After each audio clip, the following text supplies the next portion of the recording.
PC、ゲーム機、その他様々な機器に必要なのが SSD です。最近では Amazon で SSD 探してたら中華メーカーのものがたくさんありますよね。果たしてこれらの中華 SSD を買ってもいいのでしょうか。今日は中華 SSD の闇に迫る。SSD は使用表から速度と保証期間しかね、だいたい見えてこないので、なかなか判断するのが難しかったりしますよね。今日はそんな中華 SSD の代表格である、見たことあるんじゃないでしょうか。この製品 SE900 です。おそらく Amazon で SSD 探してると必ず遭遇するんではないでしょうか。それもそのはずです。なんといっても容量あたりの価格がめちゃめちゃ安いので、めちゃめちゃ売れてます。なんなら今一番売れ筋の商品なんじゃないでしょうか。しかしこの製品には残念ながら、主に日本サイトでね、販売されており、欧米とかではね、全くと言っていいほど情報がありませんということで、ちょっと、懸念があるような商品ではあります。そして各大手サイトでもね紹介されることがないので、いかにね信用しにくい製品かということがねそこからわかるかなと思います。しかしあまりにもねコスパ良すぎるのでね、めっちゃ売れてるし、もう壊れてもいいので試しにね買ってみようかなんて人もね、いると思いますので、今日はこのね SE900 をね、テストしまくりたいと思います。今回テストに使うのは 512GB モデルをね、使いたいと思います。今回はベンチマークと中身を分解してね、チップとかを確認してみたいと思います。でこの SSD の前のモデルにあたる SE800 というのがあるんですが、非常に大きな問題を抱えていた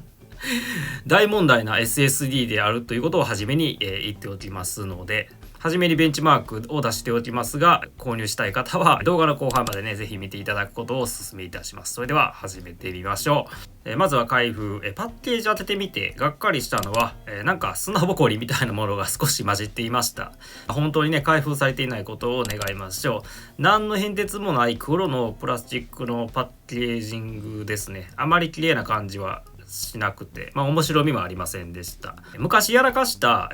SE800 の攻撃 SE900 シリーズなので、直接ね分解してみて、チップを確認してみました。そしてコントローラーマクシオの表記、そして単純フラッシュメモリを型番くぐってみたんですが、一切情報が出てきませんでした。数年前にリマーク SSD でお祭り騒ぎになったそのうちの一つの製品である SE800 の後継機です。Amazon で4180円で 512GB 購入できました破格 SSD です。全容量でめちゃくちゃ安い。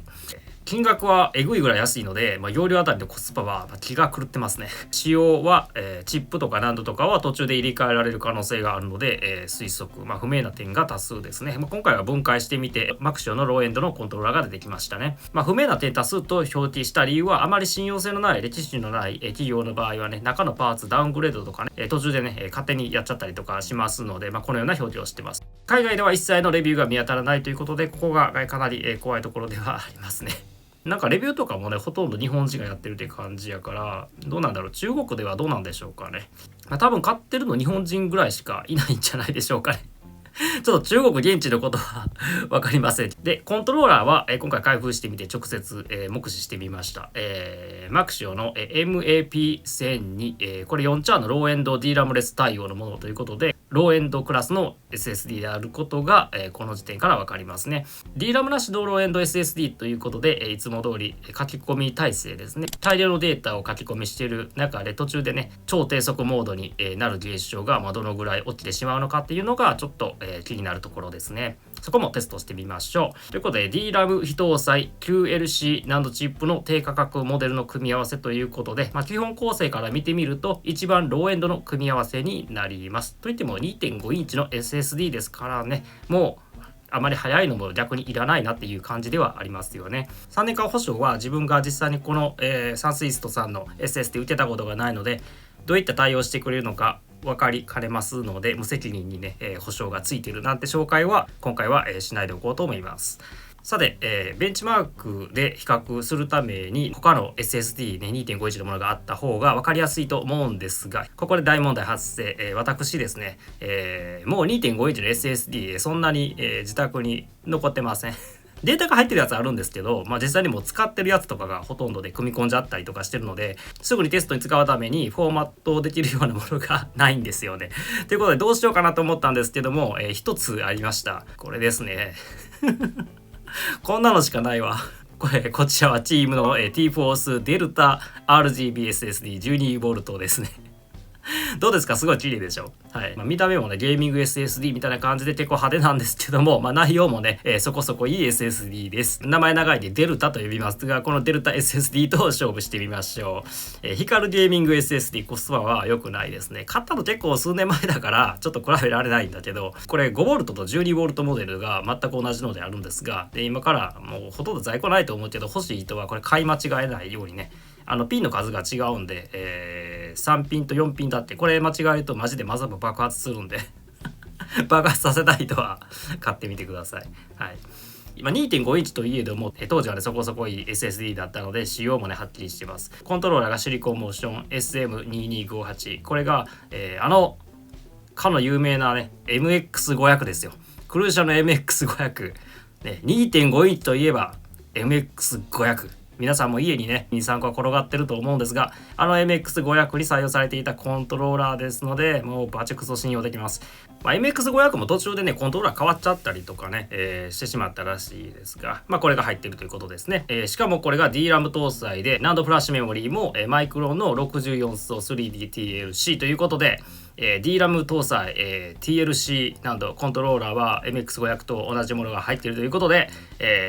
結構いい SSD なんじゃないでしょうか。今回はこの結構いい SSD と、怪しい SE900 を比べてみましょう。確かにシーケンシャル速度に差があるのですが、 M.2 の NVMe がね今は主流になっていますので、現在では大した差には見えませんよね。所詮は 2.5 インチかなっていう感じです。この SE900 に今回入っていた Max 用コントローラー MP1002 よりも以前からデルタのシリコンモーション SM2258 は存在しますので、新しい方のね世代のコントローラーの方がローエンドタイプとはいえ超える部分があるのか期待ですね。そして調べたところ、TBW は SE900 の方がかなり低かったですね。総書き込みバイト数といい 240TB までこの SSD は、書き込み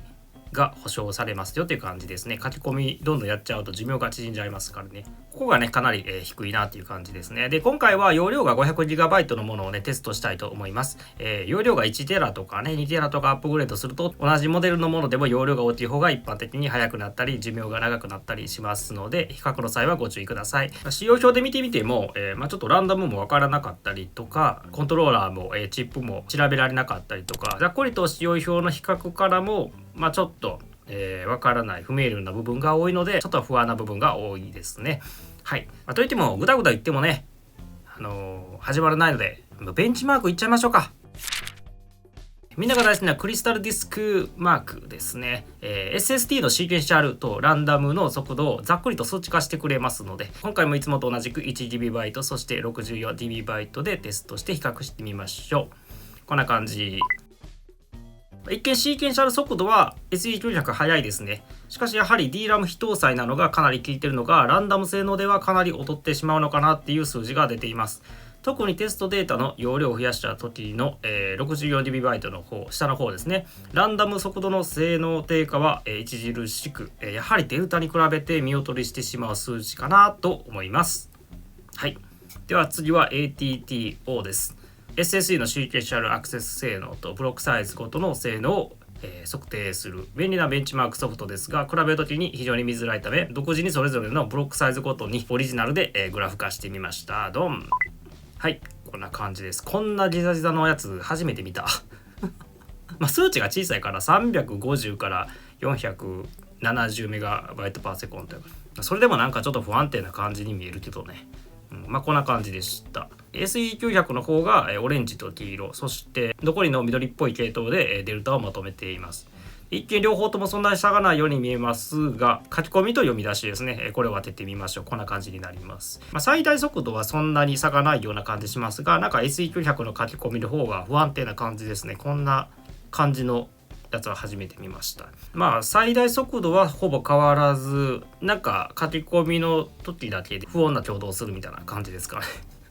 もうちょっと見てみましょう。次は HD チューンプロというソフトを使って、わざと大量のデータを書き込んであげます。連続で書き込みをするので SSD の速度低下を、見ることができるでしょ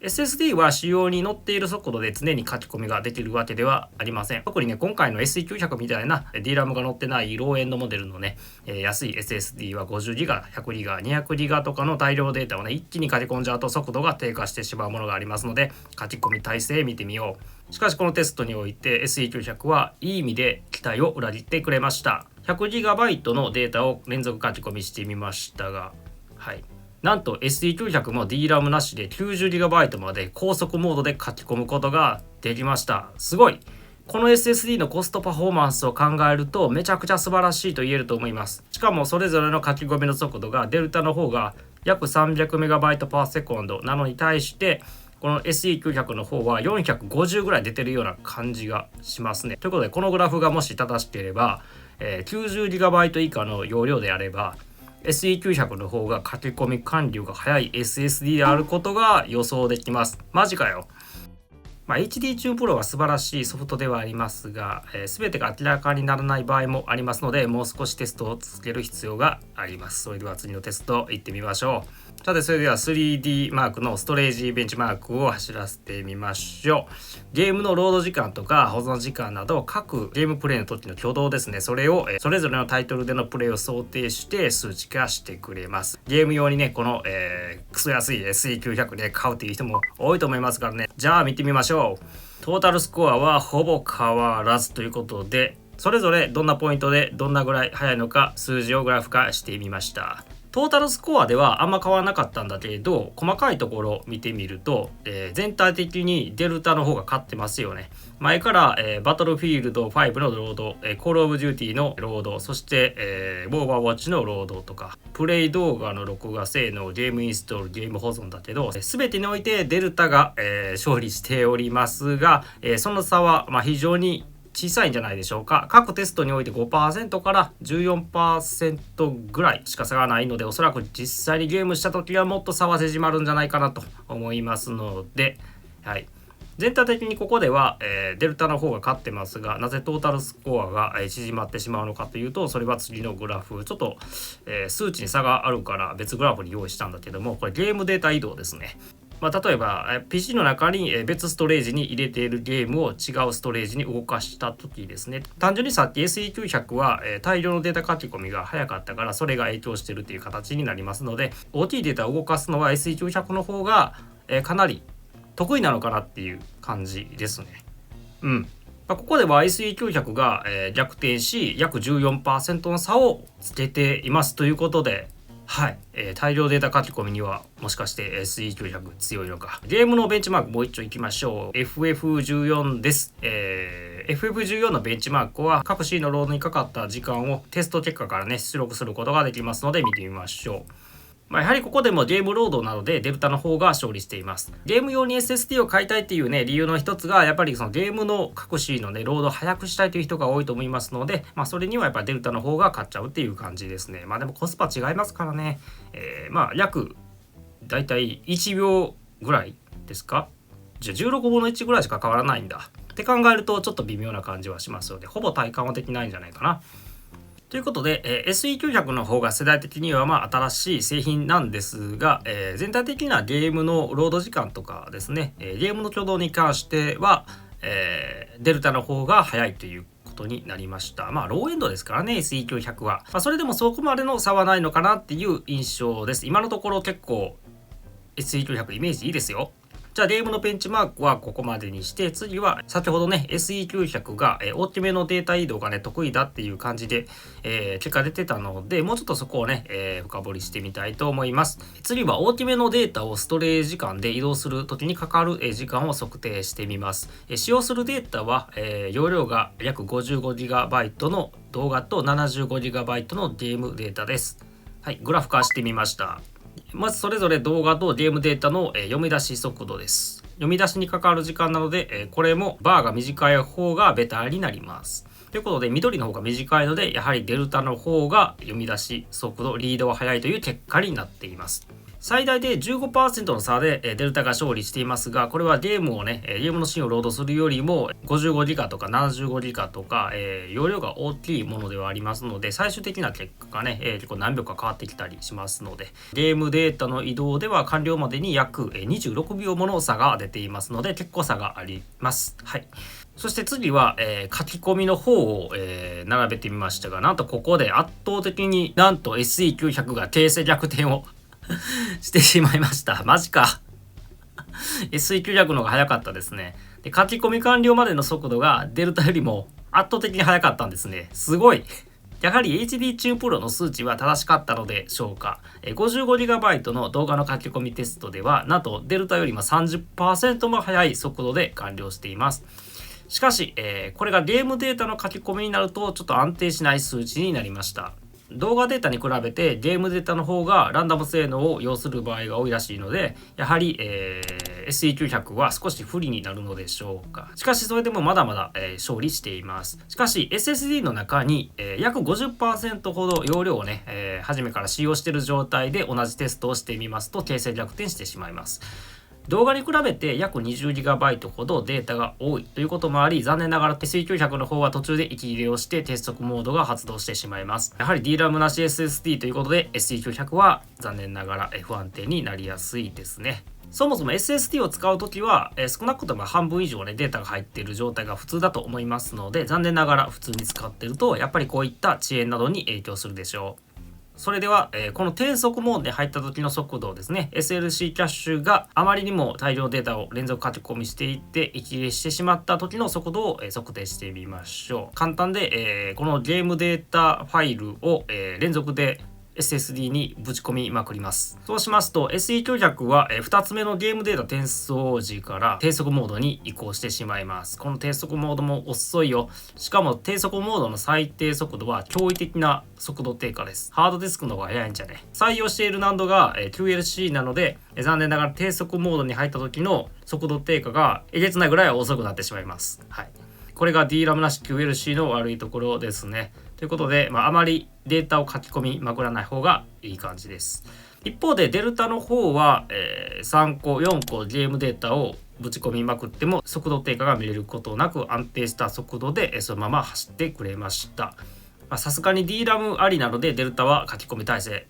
高いですね。ということで、書き込みに関しては最高速度は SE900 の方が速いんですが、100ギガ以上とかのデータとかデータ量が増えれば増えるほど、低速モードに、SE900 が入ってしまいめちゃくちゃ遅いモードになってしまいます。一方でデルタは HD チューンプロで見た通りおよそ 300MB/s で書き続けることができますので、大量データ書き込むときはやっぱりローエンドの SSD は捨てた方がいいでしょう。さてということで、結果が出ましたので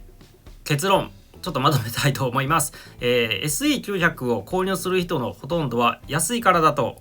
思います。安いからこの SSD を買っちゃうんだと思うんですが、容量あたりのコストは日本市場で今最強であることにはもう間違いないですね。はい。しかし何といってもうさんくさい中華 SSD ですので、その中でも際立ってねやらかしたことがある企業ですので、メイン PC のねストレージとかなどは絶対にやめてほしいと個人的には思います。壊れる前提で買ってください。そして信用が低い SSD のメーカーは、簡単にね黙って中身を入れ替えてステルスダウングレードとか、しますので、ステルスダウングレードはねキングストーンですらやったことがありますからね。はい。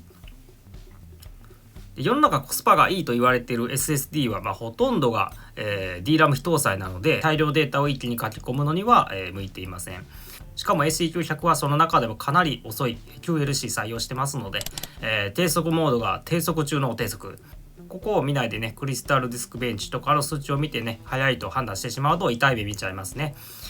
一方でデルタに代表されるような、DRAM 搭載とね TLC という最強のコンビは残念ながら最近 2.5 インチ SATA SSD では結構どっちかというと少なくなってきたかなっていう感じやし、なんか各有名なね企業ももう 2.5 インチとか別に力入れて作らないから、だから別になんか安いの買ってもいいかなっていう感じしますよね。これからのことも考えるときに、コスパ考えても現在は M.2 のね NVMe 行く方がいいのかなと思ったりしちゃいます。いろんなね、そのレビューとかがねあると思うんですが、一つね言いたいのはこの3年間の安心保証国内の保証とか書いてるんですけども、これについては正直わかんないです。世の中にある保証っていうのはその保証してくれる人たちの信用度にかかっています。はい、それがどんな保証内容であるかは一度保証をね受けてみないと判断できませんので、もしそれがもうクソみたいな企業の場合ね、メーカー名を変えてね保証なくなったり会社がね倒産したりする可能性もありますので、この箱に記載されている3年間保証っていうのを見て保証が受けれるので安心っていうレビューはちょっと意味わかんないですね。なんかよくあるじゃないですか、地元のスーパーで使えるポイントがなんかスーパーが倒産して使えなくなったとかで初めにちょっとお得になる金券買ってね倒産して使えなくなるとかよくあるので、なんかその会社の信用イコール保証っていうところもありますからね。そしてあとはこの SE900 だけではないですが、他のねあらゆる中華企業の SSD がたくさんありますが、過去にずっと指摘されているのは中のパーツがね出所不明とかいう指摘もありますので、今回はその数年前にちょっとねお祭り騒ぎになったリマーク品 SSD のお話をもう一度再確認してみましょう。この問題は確定したものではなく未だに議論を呼んでいるものではあります。確実に証拠っぽいのあるんですけども、販売店側が認めていないということで解決はしていません。真相は闇の中でありますので、できる限りフェアに情報を出していきたいなと思います。でまず、事の発端はこの前の世代の SSD である SE800 のモデルを分解した Twitter の有志がいます。でそこで彼は、大きな問題を指摘しました。それはこの SSD に採用されていたナンドフラッシュメモリーがインテル製であったことです。インテル製品であるので非常に品質が高い喜ばしいことかと思うのですが、これがめちゃくちゃ大問題です。インテルは、他の企業に自分のところのチップを卸していないので、手に入れる方法がないはずなんですが、なぜか入っていた。どうやってこのインテルの、ナンドフラッシュメモリーを手に入れることが、中華企業にできたのかというのが、問題になりました。でどうやってこの中華企業がじゃあナンドフラッシュメモリーをインテル製のものを手に入れることができたかというと、一度インテルが破棄したものを再利用してるんじゃないかという噂でした。ナンドフラッシュメモリーとかは製品化する前に初めにテストが行われますね。でその中でセクターでエラーがあったりとか異常な発熱があったりしたものは、当然破棄処分されるんですが、それでもそのまま使い続けることができたり、普通に使っている部分では気づかなかったりする場合があります。インテルの厳しいテストに合格できなかった不合格のチップが横流しされてるんじゃないかというような憶測が流れてました。チップの刻印を書き換えた問題はこの SE800 だけではありませんでした。他にカラフルというブランドの SSD とか、なんと日本の代理店ドスパラさんで売られていた Z1 という SSD もやらかしが発覚したらしいです。でツイッターでマイクロ製だったナンドフラッシュメモリーの表面を削ってみると下からスペックテックという、ゴミチップが出てきたという、情報でした。でここで、ドスパラも大問題になりましたね。つまり、スペックテックのチップの上にマイクロンの、ロゴの偽装をしていたと、偽装チップではないかという噂でした。こういうものが中華の SSD には横行してるんじゃないかと、当時はお祭りになりました。スペックテックはマイクロンの参加になってるんですが、そのためにねマイクロンからのテスト落ちチップを使い回しているのではという、憶測が流れましたね。この問題に対して、同じように指摘されたカラフル SSD ですね。これは企業側からの回答もありましたので、そちらのアンサーを、見てみましょう。カラフル SSD の起きる実装難度及び製品使用についてのお知らせ。一部 SNS 掲示板などで取り上げられているカラフル SSD における実装難度の再利用及びリマーク行為が出されているなどの情報については事実無根として否定するとともに、カラフルな SSD はナンドメーカーの純正品のみを使用した嘘偽りない製品使用であることをお知らせいたしますと。この中国サイトで、なんとか掲載されたような記事の内容を否定して正式に抗議の声明文を発表しています。これらの問題は急速に発展する我々カラフルの SSD ブランドに対しての警戒する圧力だと認識していますということで逆切れしてますね。完全に逆切れですよね。普通自分たちが正しくてもね、日本企業だったらこんな書き方絶対しないですからね。ということで、完全否定ですね。チップの偽装が発覚したという情報があったんですが、分解報告があったんですが、それを真っ向から、否定し続けるという態度になりました。この後ですね、インテルチップのリマーク品についてはインテルも声明を出して、インテルには自分たちのインテルマークをつけたまま販売許可をしているサードパーティーは一切ありませんと回答していましたので、真相は闇の中ですね。誰かが嘘をついている。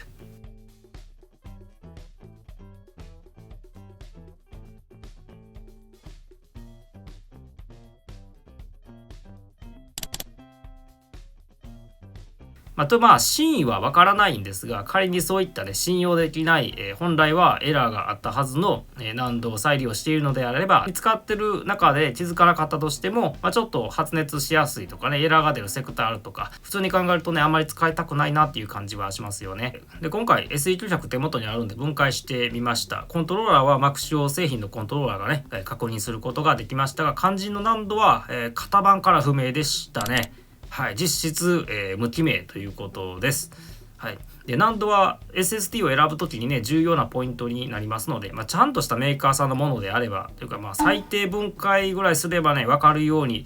なってる方がいいかなと思いますので、ぶっちゃけこの詳細不明な難度なので、これが例えば M.2 の SSD とかであれば正直買いたくないかな、なかなかおすすめできる SSD ではないのかなっていう、そんな感じがします。なんか最近の中華の SSD 企業は、直接 Phison の参加になってて、直接なんかコントローラーとかね、提供してもらったりとかあるみたいですが、ちょっとね中華企業あまりにも数多いから、なんかどれがどれなのかなんか調べるのも難しいですからね、やっぱり安心を得たい人は中華ブランドを避けるべきなのかなと思ったりしてしまいます。こういった過去のなんかいろいろ危険性があるようなね問題があるっていうのはねご理解いただけたかなと思います。真相は闇の中ですがわかりませんが、ここで買い方ですね、自分がどんな感じで、この SE900 買おうかなっていうのを紹介したいと思います。まず SSD をねもし買うとすれば、これはやっぱりとにかく何でもいいから安い SSD が欲しい人、ただ、